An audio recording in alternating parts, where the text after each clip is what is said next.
friends, welcome back to Bosco Campus Session. This is the 19th lecture on Business Regulatory Framework. I am Rashmi, Assistant Professor, Department of Commerce, Don Bosco College, Kottayam. In the last session, we discussed about the rights of unpaid seller. There we discussed right against the goods sold. In today's session, we are going to discuss right against the buyer. Actually, the unpaid seller has two rights. First right is right against the goods sold, and the second right is right against the buyer. Here we will discuss the second one, that is right against the buyer. Unpaid seller has the following rights: suit for price, suit for damages for repudiation of the contract before the due date of delivery of goods, suit for interest. Right against the buyer ആണ് ഇന്നത്തെ സെഷനിൽ നമ്മൾ discuss ചെയ്യുന്നത്.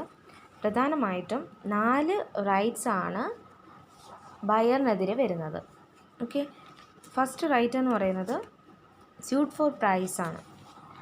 Then second right എന്ന് പറയുന്നത് suit for damages. Then third one suit for damages for repudiation of the contract before the due date of delivery of goods. And the fourth one is suit for interest. എന്തൊക്കെയാണ് ഇതെന്ന് നമുക്ക് detailed ആയിട്ട് നോക്കാം. First one is suit for price. Buyer fails to pay the price of the goods in terms of the contract, the seller can file a suit against the buyer for the recovery of the price. അപ്പം first case എന്ന് പറയുന്നത് കോൺട്രാക്റ്റിൽ പറയുന്ന പ്രകാരമുള്ള amount buyer സെല്ലറിന് കൊടുത്തില്ല എന്നുണ്ടെങ്കിൽ തീർച്ചയായിട്ടും ആ amount recover ചെയ്യാനായിട്ട് ബയർക്കെതിരെ കേസ് ഫയൽ ചെയ്യാനായിട്ടുള്ള right സെല്ലറിനുണ്ട്. The second right is suit for damages for non-acceptance of goods. Seller goods കൊടുക്കുവാനായിട്ട്, അതായത് ബയറിന് കൊടുക്കാൻ റെഡി ആണ്, ഓക്കെ, ബട്ട് ബയർ അത് അക്സെപ്റ്റ് ചെയ്യാനായിട്ട് വില്ലിങ് ആവുന്നില്ല, അല്ലെങ്കിൽ മനഃപൂർവ്വമായിട്ടത് നെഗ്ലക്റ്റ് ചെയ്യുന്നു, അവഗണിക്കുന്നു. He is not ready to accept the goods and pay for them. പൈസ കൊടുക്കുവാനും അതുപോലെ ഗുഡ്സ് സ്വീകരിക്കുവാനും തയ്യാറാകുന്നില്ല. ഈ സിറ്റുവേഷനിൽ എന്ത് ചെയ്യാൻ സാധിക്കും? സെല്ലറിന് കോർട്ടിൽ കേസ് കൊടുക്കാനായിട്ട് സാധിക്കും, കേസ് ഫയൽ ചെയ്യാൻ സാധിക്കും. Then the third right is suit for damages for repudiation of the contract before the due date of delivery of goods. Repudiation എന്ന് പറയുന്നത് കോൺട്രാക്റ്റ് അവസാനിപ്പിക്കുന്നു, അതാണ്. ബയ്യർ തന്നെ ആ ഒരു കോൺട്രാക്റ്റ് ആ ഗുഡ്സിൻ്റെ ഡെലിവറി ചെയ്യുന്നതിന് മുൻപുള്ള ഡ്യൂ ഡേറ്റിന് മുൻപേ തന്നെ ബയ്യർ ആ ഒരു കോൺട്രാക്റ്റ് അവസാനിപ്പിക്കാൻ ശ്രമിക്കുന്നു.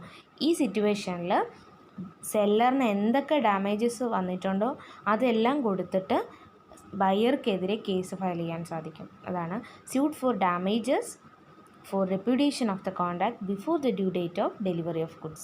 Then the fourth right is suit for interest. When there is a specific agreement between the seller and buyer as to interest on the price of the goods from the date on which payment becomes due, the seller may file a suit against the buyer for the recovery of interest. അതായത് കോൺട്രാക്റ്റിൽ ഇപ്രകാരം പറയുന്നുണ്ട്, ഗുഡ്സിന് price കൊടുക്കുമ്പോൾ goods transfer ചെയ്യുമ്പോൾ കൊടുക്കുന്ന price late ആവുകയാണെങ്കിൽ അതിൻ്റെ ഒരു interest കൊടുക്കാമെന്ന് കോൺട്രാക്റ്റിൽ പറയുന്നുണ്ടെങ്കിൽ ആ കോൺട്രാക്റ്റ് പ്രകാരമുള്ള ഇൻട്രസ്റ്റ് കൊടുക്കാൻ ബയർ ബാധ്യസ്ഥനാണ്. അപ്പോൾ ബയർ അത് കൊടുക്കാതെ ഇരിക്കുകയാണെങ്കിൽ തീർച്ചയായിട്ടും ആ ഇൻട്രസ്റ്റ് വരെ കിട്ടാൻ വേണ്ടിയിട്ട് സെല്ലറിന് കേസ് ഫയൽ ചെയ്യാൻ സാധിക്കും. അതാണ് സ്യൂട്ട് ഫോർ ഇൻട്രസ്റ്റ്. അപ്പോൾ നമ്മൾ കഴിഞ്ഞ 2 സെഷനിലുമായിട്ട് നമ്മൾ ഡിസ്കസ് ചെയ്തുകൊണ്ടിരിക്കുന്ന അൺപെയ്ഡ് സെല്ലറിനെ കുറിച്ചിട്ടാണ്. അൺപെയ്ഡ് സെല്ലർ എന്താണെന്നും അൺപെയ്ഡ് സെല്ലറിനുള്ള റൈറ്റ്സ് എന്തൊക്കെയാണെന്നും. അൺപെയ്ഡ് സെല്ലർ ആരാണ് unpaid? The seller to whom the full price of the goods sold has not been paid. ഇനി അദ്ദേഹത്തിനുള്ള റൈറ്റ്സ് പ്രധാനമായിട്ട് 2 റൈറ്റ്സ് ആണുള്ളത്. ഫസ്റ്റ് റൈറ്റ് എന്ന് പറയുന്നത് റൈറ്റ് അഗൈൻസ്റ്റ് ദ ഗുഡ്സ് സോൾഡും സെക്കൻഡ് റൈറ്റ് എന്ന് പറയുന്നത് റൈറ്റ് അഗൈൻസ്റ്റ് ദ ബയറും. Right against the goods sold എന്ന് പറയുമ്പോൾ അത് പ്രധാനമായും 2 തരത്തിലുണ്ട്. ഗുഡ്സിൻ്റെ ഓണർഷിപ്പ് ട്രാൻസ്ഫർ ചെയ്തിട്ടുണ്ടെങ്കിൽ ആ സിറ്റുവേഷനിൽ അദ്ദേഹത്തിനുള്ള റൈറ്റ്സ്, അൺപെയ്ഡ് സെല്ലറിനുള്ള റൈറ്റ്സും, അതുപോലെ തന്നെ ഗുഡ്സിൻ്റെ ഓണർഷിപ്പ് ട്രാൻസ്ഫർ ചെയ്തില്ല എന്നുണ്ടെങ്കിൽ സെല്ലറിനുള്ള റൈറ്റ്സും. ഗുഡ്സിൻ്റെ ഓണർഷിപ്പ് ബയറിന് ട്രാൻസ്ഫർ ചെയ്തിട്ടുണ്ടെങ്കിൽ 3 തരത്തിലുള്ള റൈറ്റ്സ് ആണുള്ളത്. ഒന്നാമത്തേത് right of lien, second one right of stoppage of goods in transit, then third one right of resale. Second right ആണ് right against the buyer. Right against the buyer എന്ന് പറയുമ്പോൾ പ്രധാനമായിട്ട് 4 rights ആണുള്ളത്. First one suit for price, suit for damages, then suit for damages for reputation. Reputation എന്ന് പറഞ്ഞു കഴിഞ്ഞാൽ എന്താണ്? Contract അവസാനിപ്പിക്കുന്നത്, put an end to the contract. അതായത് ഡ്യൂ ഡേറ്റിന് മുമ്പേ തന്നെ, ഡെലിവറി ഓഫ് ഗുഡ്സിൻ്റെ ഡ്യൂ ഡേറ്റിന് മുമ്പേ തന്നെ, ഇപ്പോൾ 15-ാം തീയതിയാണ് ഗുഡ്സ് ഡെലിവറി ചെയ്യാനുള്ള ഡേറ്റ് എങ്കിൽ ആ 15-ന് മുൻപേ തന്നെ ഒരു 8-ാം തീയതിയോ 10-ാം തീയതിയോ 9-ാം തീയതിയോ വെച്ചിട്ട് ഈ ബയ്യർ തന്നെ പറയുന്നു കോൺട്രാക്റ്റ് അവസാനിപ്പിക്കുകയാണെന്ന്.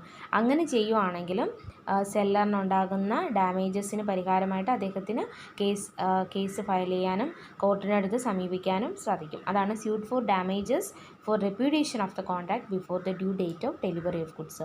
ഇനി സ്യൂട്ട് ഫോർ ഇൻട്രസ്റ്റ് എന്ന് പറയുമ്പോൾ പ്രത്യേകം ഒരു എഗ്രിമെൻ്റ് പ്രകാരമാണ് അവർ കോൺട്രാക്റ്റ് ഫോം ചെയ്തിട്ടുള്ളതെങ്കിൽ, അതായത് ഗുഡ്സ് ഡെലിവറി ചെയ്യുമ്പോൾ കൊടുക്കുവാൻ എമൗണ്ട് ഉണ്ട് എന്നുണ്ടെങ്കിൽ, അതായത് ഫ്യൂച്ചറിൽ കൊടുക്കാമെന്ന് പറയുന്ന എമൗണ്ടിന് ഇൻട്രസ്റ്റ് കൊടുക്കാമെന്നും എഗ്രിമെൻറ്റിൽ പറയുന്നുണ്ട് എങ്കിൽ തീർച്ചയായിട്ടും അൺപെയ്ഡ് സെല്ലറിന് ആ ഇൻട്രസ്റ്റ് കിട്ടാൻ വേണ്ടിയിട്ട് കോർട്ടിൽ സ്യൂട്ട് ചെയ്യാനായിട്ട് സാധിക്കും, കേസ് ഫയൽ ചെയ്യാനായിട്ട് സാധിക്കും.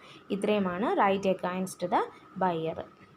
സോ ഇത്രയും അൺപെയ്ഡ് സെല്ലർ എന്താണെന്നും അദ്ദേഹത്തിൻ്റെ റൈറ്റ്സ് എന്തൊക്കെയാണെന്നും 3 സെഷനിലായിട്ട് നമ്മൾ ഈ ടോപ്പിക്ക് കവർ ചെയ്തിരിക്കുന്ന ഇത്രയും തന്നെ എല്ലാവരും അൺപെയ്ഡ് സെല്ലർ എന്ന ടോപ്പിക്ക് എടുക്കുമ്പോൾ തന്നെ ഈ 3 കാര്യങ്ങൾ, അതായത് 3 ലെക്ചേഴ്സ് നിങ്ങൾ നന്നായിട്ട് നോക്കി പഠിക്കുക തന്നെ വേണം. വളരെ ഇമ്പോർട്ടൻ്റ് ആയിട്ടുള്ള ടോപ്പിക്സ് ആണ് ഇതൊക്കെ. ഈ ഒരു മൊഡ്യൂളിൽ 4th മൊഡ്യൂളിൽ പ്രധാനപ്പെട്ട കാര്യങ്ങളായത് അൺപെയ്ഡ് സെല്ലറും അതുപോലെ ഡെലിവറി ഓഫ് ഗുഡ്സും ഒക്കെ തന്നെ.